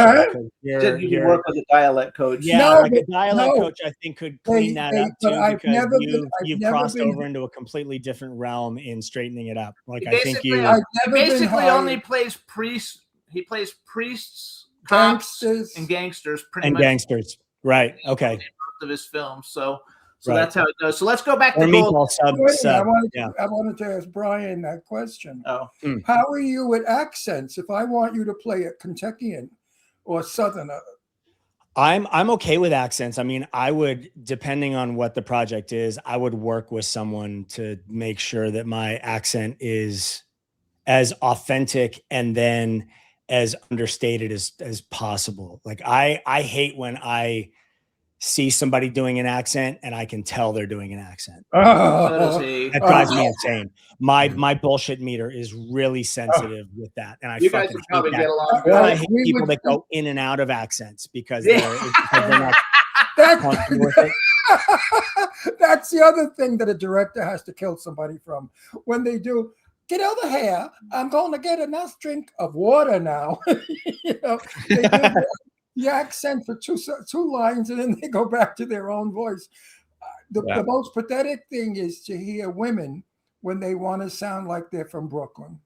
They do it so poorly. I don't know why. You make me want to stay away from Brooklyn movies. Yeah, you may want to stay away from Brooklyn movies. Maybe it's just a hard one, because like a Brooklyn accent, normally women aren't known to have them as strong as men do. Like women, I tend to think more Jersey accent normally, naturally. Like that is, when I hear East Coast, like that's the first accent that pops into my mind for a woman to hear. For a man, Brooklyn, absolutely. Yeah, well, like there's no question at all. I was born in Brooklyn, Red Hook. When Cher did the movie, that she had to do a Brooklyn accent because they lived Moonstruck because they were living in Brooklyn Heights. Yeah. Cher's accent was terrible because she overdid it. I mean, if you hear Brooklyn girls talk, no. So why they gave her such she was wonderful in the movie, I don't get it. Wasn't she nominated? Yes. Yeah. It was a good movie, though. The movie was the good. movie was good, but she was lousy. Now, only because I have a Brooklyn ear. But I Right. guess the general public. Yeah, your bullshit meter must have been like off the charts in watching that. Like No, you his hear was- words and you're like, oh, it's like a headache. It's like somebody scratching a plate with a knife. Exactly. Yeah. You know, you listen. If you can't say, forget about it, the way I do, you ain't from Brooklyn. Right. Or you should start. That's the thing. I think like a really good dialect coach is really important in those situations, because they can help you find the part of the mouth and the throat where somebody speaks from in an area, which is honestly, that's what it is. Like accents are different parts of the mouth, different use of the tongue, different spaces. That if you look at any accent from Australian to English they're all in different parts of the mouth, Yeah. but you build that, and then it's like any other preparation you do for acting. You build all the stuff, and then you have to be able to throw it away and then just be in it and not have to think about it anymore. And that's the hard step. You see a lot of people that can't get that far. They can't get out of their own way. They're so in their head about their accent or what they're doing, or that you don't believe anything. And then you see performances like Sean Penn, and you go, Jesus Christ, this dude just like, I believe in Sean Penn is a fabulous actor. oh my God, he's so good. So wait, let's- like one battle after another. He His gets- character he was gets so into nuanced. it. It was great. When he played Harvey Milk, he was brilliant. Oh, he I was like brilliant. Bad Boys. I like Bad Brilliant, Boys from the brilliant, 80s.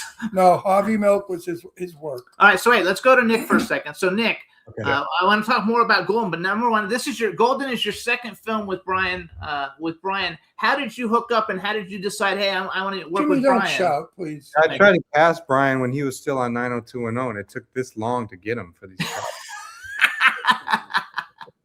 He's making that up. That's not true at all. What makes Brian?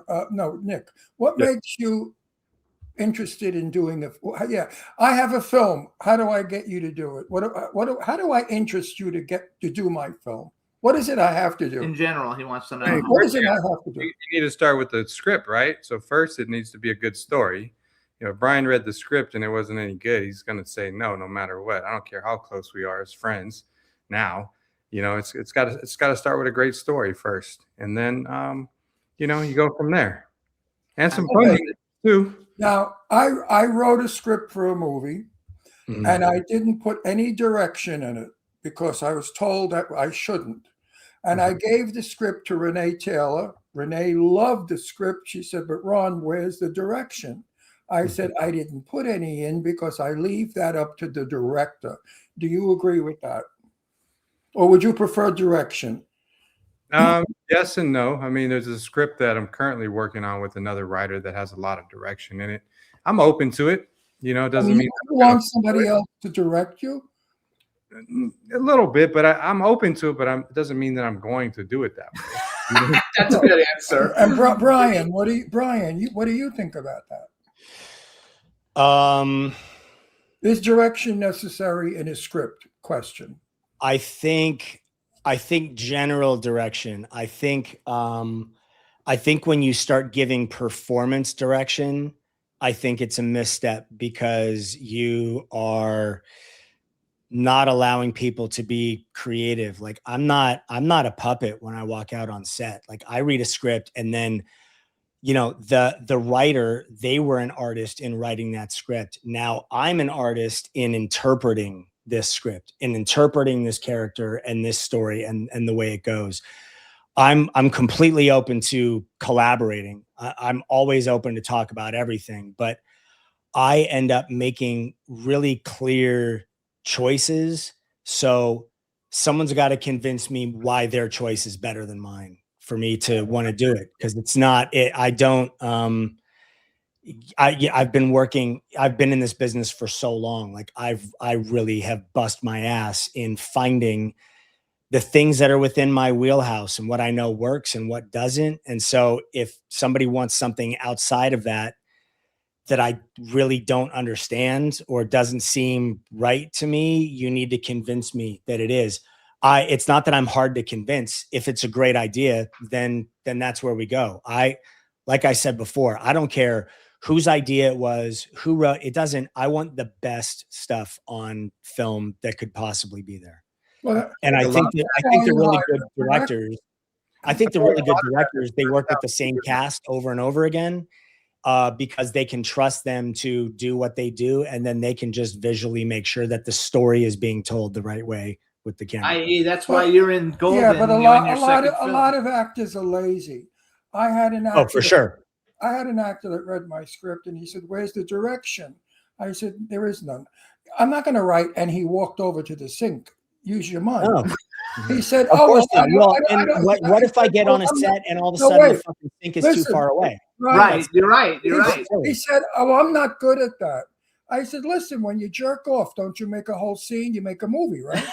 I said, "So you use your jerk off there, and you know that the guy is walking across the sink to jerk off, so you can understand that."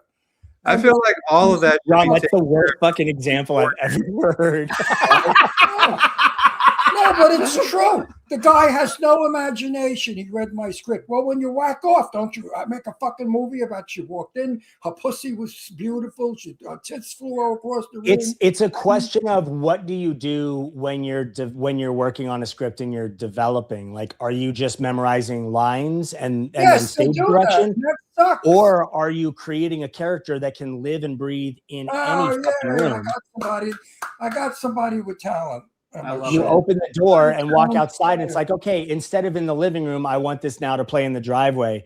You better be ready to just live and breathe that character being in the fucking driveway. Like, it shouldn't be shocking to you of like, oh, now I can't do what I do, because I'm not planning for that. That is this beauty of I work really hard in figuring out character-wise why I'm saying what I'm saying, what is prompting everything that I'm thinking and feeling.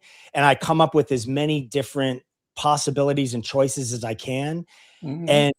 And that creates a character. And then I throw all of it away and I go on set and I go, cool, where am I? Oh, the car pulls up to here. Okay. And then I'll get out of the car. Hey, how about if I get out here? And you get there and you kind of play because you're in the environment then to do that. It's sort of like, I know people when they're in acting class and they get up on stage to do a scene, it's like all of a sudden you get up on stage and you've got these props and these things and you go, oh, cool. I get to just play now within this space as this character. I think it's fun. And I think people shoot themselves in the foot if they make these like hard line choices before they even get to set, because 9 times out of 10, you're going to get to set and it's not going to be anything like the choices that you made. And you like really dig a hole for yourself if you go in, expecting something. I go to set expecting nothing. Nick, I have ideas in my mind. And then that's it. Wait, I have one more question for Nick. Nick, when you direct, are you on the set close to the actor, or are you in another room on a TV watching the performance? No, I'm close to the actor. I like being able to yell right to the actor and tell him exactly what's going on. But I also think a lot of it is dialed into in table reads, and then Brian and I will spend time on set while everybody's setting up, lighting and like that, and walk across the set and figure out certain things that we didn't realize were going to be there at that time. I was on a movie and I asked, where's my director? They said, oh, he's on the other side of the building in a room. He's watching us on a television. He was like 100 fucking yards away. I said, how the fuck is he going to direct if I'm doing anything right or wrong? I like to be right there where I can hear it, see it. I like to look at the director because I know my hearing aid fell out. Because I know that it's better than your teeth falling out. That would be really embarrassing. They could fall out too. I have to be careful about that. But and I lost my train of thought. It's okay. We got to move forward because we've got 10 minutes. Oh, talking about the monitors and everything being offset compared to on. That's what. Yes. You like it or you don't? I've actually worked with both, and honestly, like To me, you do all of this work sort of in prep for shooting. At the point when I'm shooting, I watch me from the moon. I don't give a fuck, like, and give me notes through an earpiece. I am completely then in that space. Right. And sometimes having like the bank of monitors and all of that can be a bit distracting. Like, I think sometimes it's nice to sort of have it removed so I can really feel like I'm living in this space. I like the cameras being as far back as they can. Use a tighter lens if you want to tight a close-up. Don't put the camera right here because that's going to totally distract everything I'm doing. Right. So hold on. Wait, one more thing. We got to hurry up. We're going to run out of time. Maybe forget.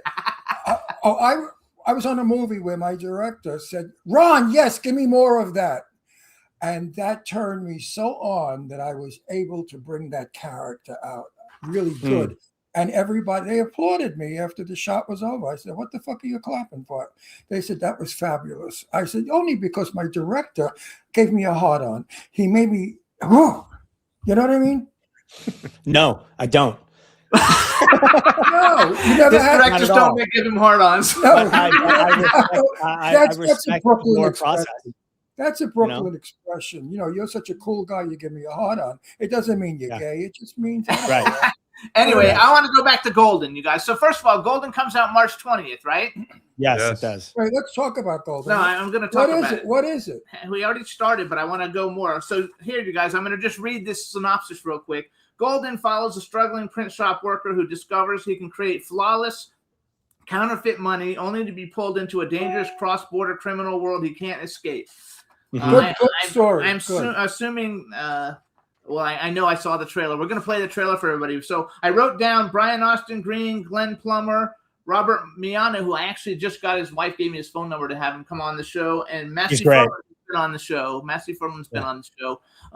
So you tell us a little bit about it, Nick, and then we're going to play the trailer for everybody. Give us kind of like something from you. It's like a new writing for a change. Thank you for a new story. Yes. Not the same old shit.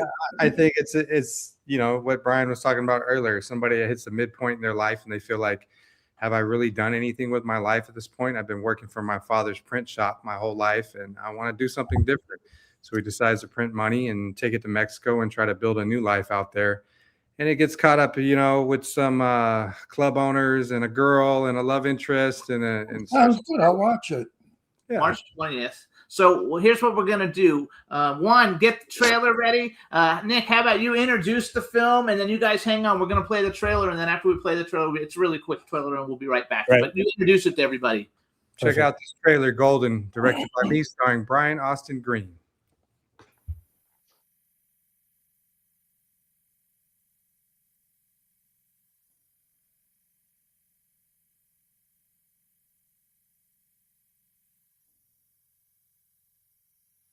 Did you proof the flyers before you printed them, Frank? I proofed the flyers. A thorough proof or Frank proof? I'm out of here. Why are you being secretive? The only times you are, it's bad. I thought those days were behind us. Okay, well, I'd like to be someplace where I want to be. Making it to 50 is a blessing. I'm gifting you the shop. You want to do what I want for my birthday? Sell the store. Go tacos and cheap tobacco. The stench gives you away, Rafael. If I make you money, you follow my conditions. If you don't have the balls to play, don't play. No mas. Don't spend it in the States. What am I going to spend it? Mexico. Stupid, wasn't it?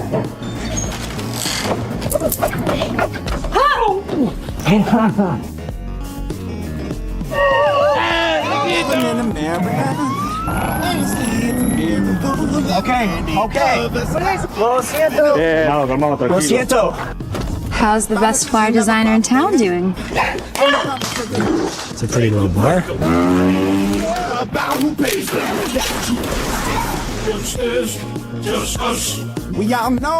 Oh, there's no us. I fly solo. Yeah, great chat.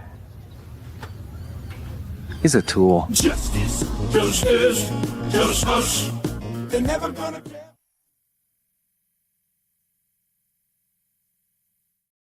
Yay! Okay. He's a tool. He's a tool. Let me say something. I pray. Okay. Thank you for giving me light, not a low key shot. I hate these fucking movies where it's so dark you can't see anybody. They all look colored. They all look like black people. I hate it. I hate it. You lit the screen. Thank you. And Brian, you were wonderful in it. You could see professionalism. You know, he was there. Don't spend it. Don't spend it in the U.S. Don't spend it here. I love the line. Yeah. That's something. Whenever you see counterfeit, I'm gonna watch this movie, and I'm not blowing smoke. Actually, where's it Right, coming yeah, out? watch it, and then I'm curious to hear what you have to say, as long as it doesn't get you hard, because that would be uncomfortable for all of us. No, really. You know how many movies we have to watch that friends of ours are in, but I can't see my friend. I said, Jimmy, where is he? They said, there he is. I said, but you can't see his face. That's what I tell people. Like, this was really a fun, like, summer popcorn movie. That's supposed to be the point of this. Like, we're not trying to cure cancer with this story. We're trying to just entertain people. And it's a really fun story. And it's a fun little ride for people to enjoy while they're in it. The movie I'm talking about that I couldn't wait to see is where nobody's allowed to talk because the Martians kill you. What was that movie called?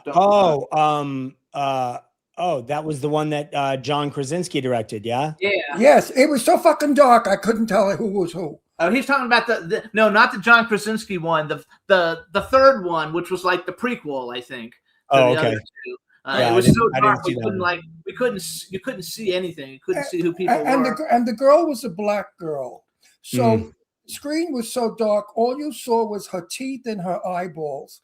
And it almost was ridiculous. Like years ago when they used to show black people, they always showed them just eyeballs and teeth. And I thought to myself, this is almost like a racist movie. Look what they're doing to black people. Light her. She's black. Gorgeous. She's gorgeous. She's black and she's in a black room. Like, eyeballs and teeth. I mean, really now. What the fuck was that director thinking? Anyway. Oh, Ron. So how about this? We have 3 minutes left. First of all, everybody, you can follow Brian. I like your movie. He's on Instagram at Brian Austin Green. Nick is at Nick Leisure. Nick, you don't have your Instagram set up. Nobody can tag you in anything. I tried to tag you like in the show because we got about 30,000 views of the promos for the show. How do I change that? It's in your settings. I'm not sure, but you got to do it. Does Golden have a happy ending or a sad ending? Don't tell us. Golden does have a happy ending. Yeah, I like happy ending. You know, you've got this guy. Probably happy ending, but a happy ending. For sure. Yes. Well, it's funny though. I mean, the story is it's the classic example of like midlife crisis and what some people do.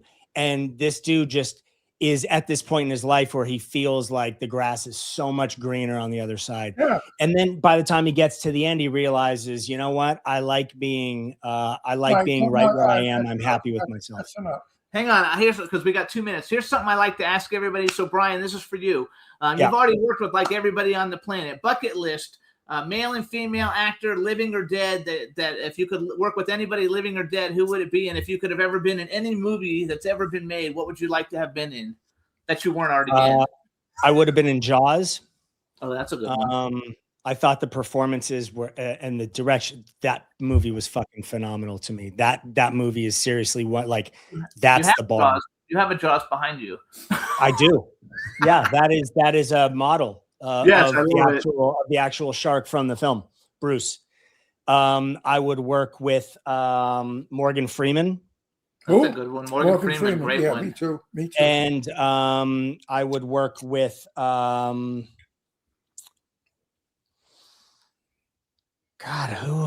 female? Female is a tough one. Like you've got Meryl Streep. But that's kind of a gimme. Like who wouldn't want to work? Helen Mirren. Helen Mirren is fantastic. You know what? I'd love to work with Kate Blanchett. Oh, there's a good one. Yeah, okay, Nick, then you get to answer the question. Like, if you could have ever been directed any movie, what one would you have liked to be? And who are two actors you'd love to work with, male and female, living or dead? I would have loved to direct something like Crash. Yeah. Something like Crash, or like 7 Pounds, something like that. As far as like actors to direct, it would have been probably Robin Williams for sure. Oh yeah, very Who? good. Robin Williams, very good. Oh, poor Robin Williams. And I don't know now, probably Scarlett Johansson. Yeah, you guys have all good picks. You So said Charlie? Charlotte Johansson. So listen, everybody, go see Golden. It's out March 20th. It's on streaming, I'm assuming. All right, it's going to be on streaming.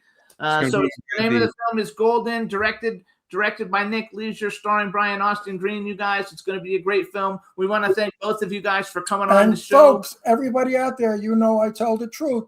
This movie does not look like a piece of shit. Jimmy, Ron, thank you guys for having us on. Hey, Talking thank about you. Take this. care, boys. Have a good week. Bye-bye. Thank Thank you. you. Bye. Hey, everybody, thanks so much for tuning in. We had a great show today. Please check it out when we put it up later on today. Thanks so much, and we'll see you guys next week. Bye, everybody. Bye, everybody. Jimmy, this is MC Alfred. And Ozzy. I'm just chilling, Jimmy Star, yo, sitting down and designing. Why every man never thinking, what are we gonna be wearing? Yo, I'm a Liverpool MC, you can't test me. Big up the girls inside the party. Let's get down to crazy Jimmy. Big up myself and known as Alfred, the one and only, the Turkish MC. Always love the clothes of Jimmy. Bitch, I'm your one I wanna be. Jimmy Star, new celebrity. We'll take you out.